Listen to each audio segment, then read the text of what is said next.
¿Cuál es tu balance general?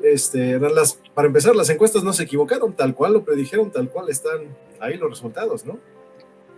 Pues yo creo que no fueron muy exactas las encuestas, Esteban, Sí, porque en el Estado de México nos hablaron casi toda la contienda de una diferencia entre 14 y 18 puntos, y estamos viendo hasta ahora que será una diferencia de 10 puntos en el Estado de México, que es muy importante, pues, o sea, no se equivocaron en el triunfador, pero no fueron del todo, no han sido del todo precisas, y en Coahuila lo que nos decían las encuestas era que, sí iba a ganar Manolo Jiménez, como estamos viendo, pero cuando uno veía, calculaba y sumaba los votos por Morena, PT y Partido Verde, decías, no, pues si hubieran ido unidos, le ganaban a Manolo Jiménez, pero ahora estamos viendo que aunque hubiesen ido unidos, no le ganaban a Manolo Jiménez. Así es. Bueno, hay que decir también... No fueron claro, encuestas, claro. Yo creo.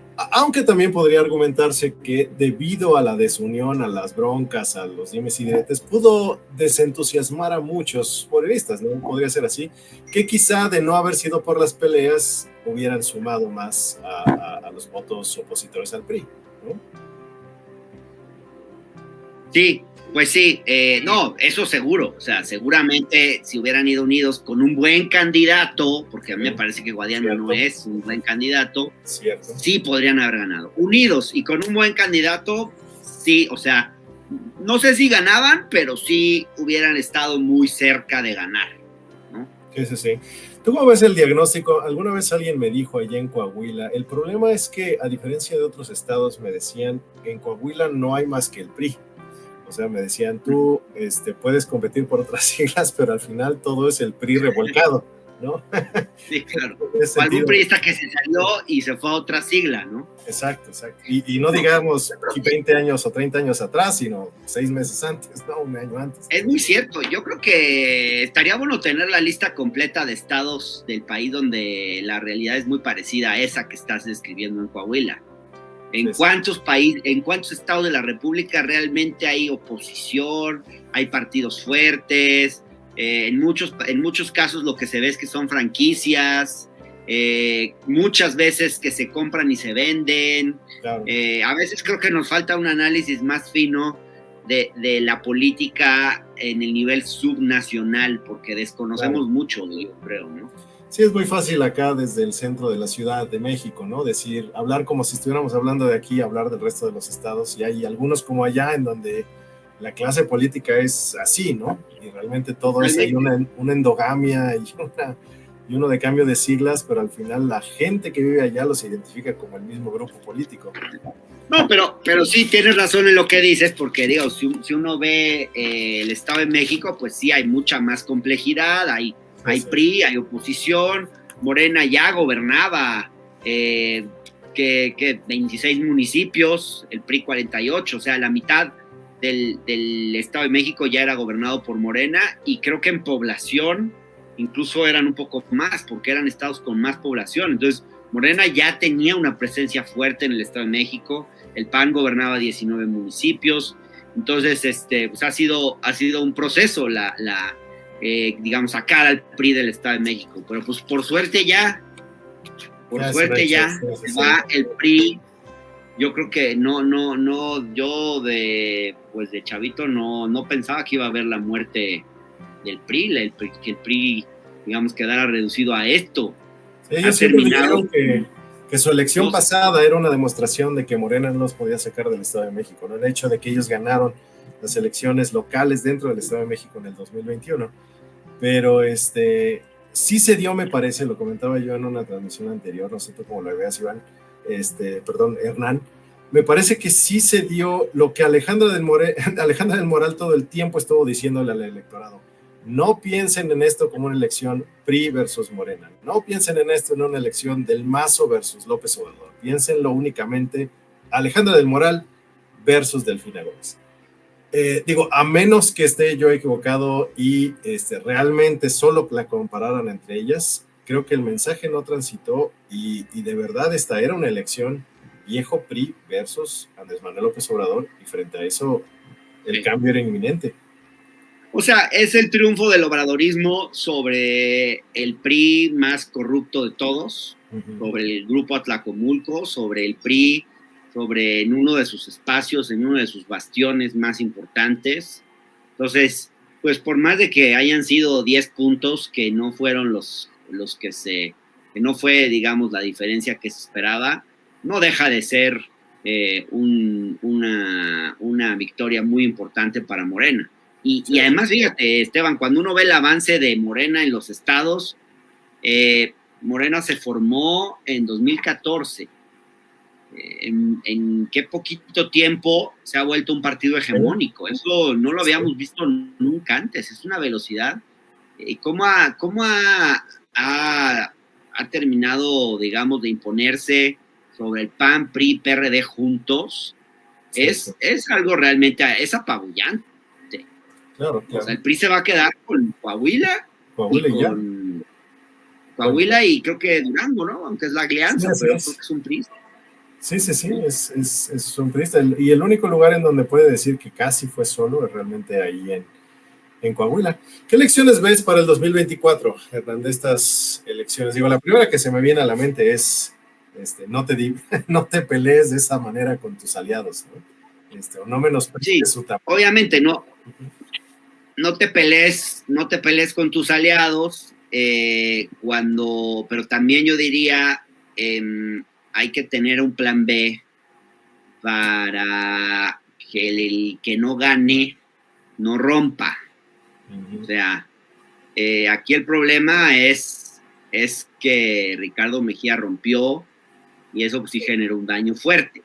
O sea, hay que tener reglas muy claras para que los procesos internos sean incontrovertibles y que quien no gane no pueda hacer su berrinche tan fácilmente y decir que le hicieron trampa. Tienen que ser procesos fiscalizables, tienen que ser procesos, ¿sabes qué? Yo creo, Esteban, conducidos por alguna instancia más independiente. O sea, no puede ser que la dirigencia del partido sea la que encabece esos procesos internos. Sobre todo porque la elección 2024 es un proceso tan importante que hay que tener una especie de árbitro un poquito más imparcial, ¿no? Sí. Que le dé credibilidad al proceso. Sí, porque la dirigencia del partido se ve como parte interesada, sobre todo considerando que pues el dirigente, no sé la secretaria general, pero al menos el dirigente pues ya se le menciona como aspirante a un cargo además, del gobierno, ¿no? Totalmente. Además, a mí me pasaron, por ejemplo, un colaborador de Marcelo Ebrard me pasó, ellos le han contado todas las fotos que Mario Delgado sube en Instagram con Claudia, las que sube con Adán y las que sube con Marcelo. Y bueno, híjole, sí hay una desproporción así, sí. Como una muestra, digamos, de que sí hay un cierto favoritismo ahí, que no se puede ni disimular. Ahora, el presidente pudo haberse confiado de que su figura pesa tanto, ¿no? La figura de Andrés Manuel López Obrador sobre, ya no digamos solo Morena, sobre la 4T, todos los partidos que están debajo de esa cobija, su figura pesa tanto que quizá él pudo haber estado confiado de que un Ricardo Mejía jamás lo iba a encarar de esa manera, ¿no? A traicionar, en sus propias palabras, de Andrés Manuel López Obrador. Quizá puede ser que haya demasiada confianza de que un Marcelo Ebrard no va a hacer eso, ¿no?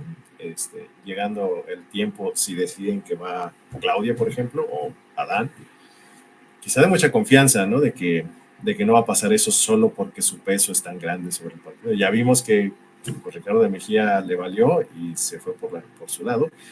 Y no sé tu impresión, pero me parece que un sector del morenismo se fue con la idea de que se vendió la candidatura en Coahuila, ¿no? No se quitó ese halo como de la vendieron, la dejaron ir, la negociaron, ¿no? Pero te voy a decir algo. Yo creo que Coahuila no le interesaba mucho tampoco a Morena ni al presidente.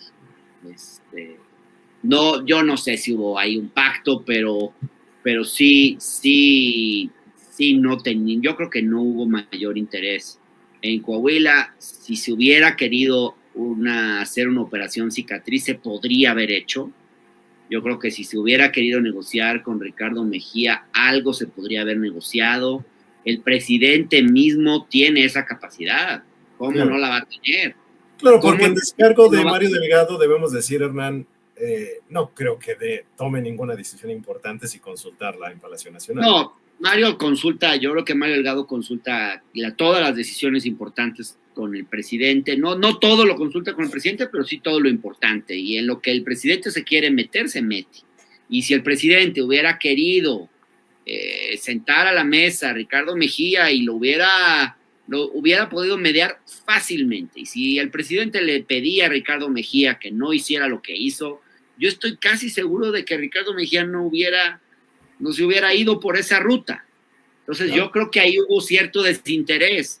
El mismo que, por cierto, dicen algunos que hubo por parte de Alito en el Estado de México. Digo, cambiando un poco el tema, pero... Claro, ¿no? Sí.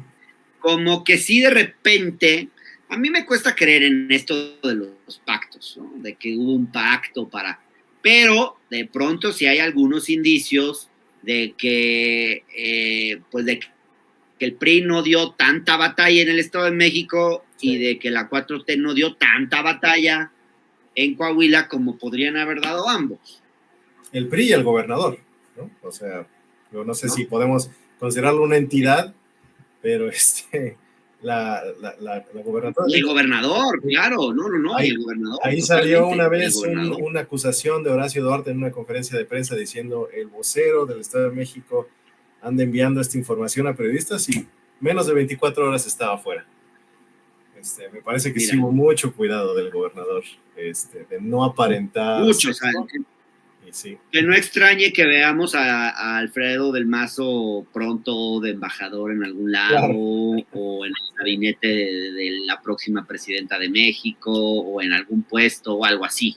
Sí, claro. Coordinador de no sé qué cosa, una institución ahí. Pero no le quiero quitar mérito a la propia Delfina, ¿eh? A mí me parece que Delfina es una muy buena candidata. Yo la vi en acción porque la seguí un día en campaña y nunca, digo, uno ve la diferencia cuando un político es impostado, actuado, cuando no es genuino de cuando sí lo es. Y yo creo que Delfina es una mujer genuinamente interesada por la gente, empática. Y ¿sabes qué? Sí siento que es una política que escucha, que sabe escuchar. Yo ya vi, por ejemplo, a mí me impresionó cómo en todos los actos entraba, daba toda una vuelta muy larga para no nada más para tomarse fotos con la gente y saludarla, sino escuchaba a la gente. Cada persona le entregaba un papelito, se paraba 2 o 3 minutos a escucharla, a hablar con esa persona.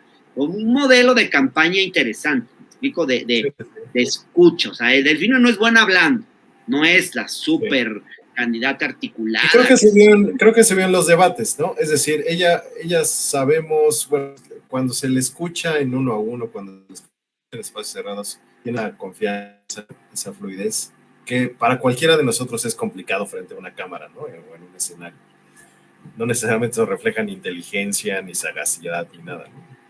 Yo creo, no sé si cuentes conmigo, que Alejandra del Moral ganó los debates, porque en los debates 70% forma y 30% fondo, pero pero sí, coincido contigo y no sé si coincidas también en que por el otro lado, un error de Alejandra del Moral es haber vuelto a la misma fórmula del eslogan, contratar quién sabe a qué agencia de comunicación que le hizo hacer lo de valiente, que quién sabe qué significaba eso, ¿no? Es decir, como que otra vez la fórmula de la imagen, del eslogan, del espectacular. Que ya está muy desgastada, que la gente, yo creo que la gente ya cada vez le cree menos a los políticos estudiados. Por estudiados no quiero decir que tengan estudios, sino a los políticos actuados, ¿no? Que están representando un personaje que alguien les dijo. Eso se ve, se nota. Y yo creo que sí, Delfina tiene la cualidad de la autenticidad. Claro. Sí, clave en estos tiempos de redes sociales y de internet. Pues muchas gracias, Hernán. Es un gran placer haberte escuchado otra vez. Espero que no sea la última. Ahí vamos a estar con gusto, aquí estoy siempre para ti, Esteban. Muchas gracias. Es un placer, ahí vamos a estar en comunicación. Dale, que estés muy bien. Gracias, Hernán.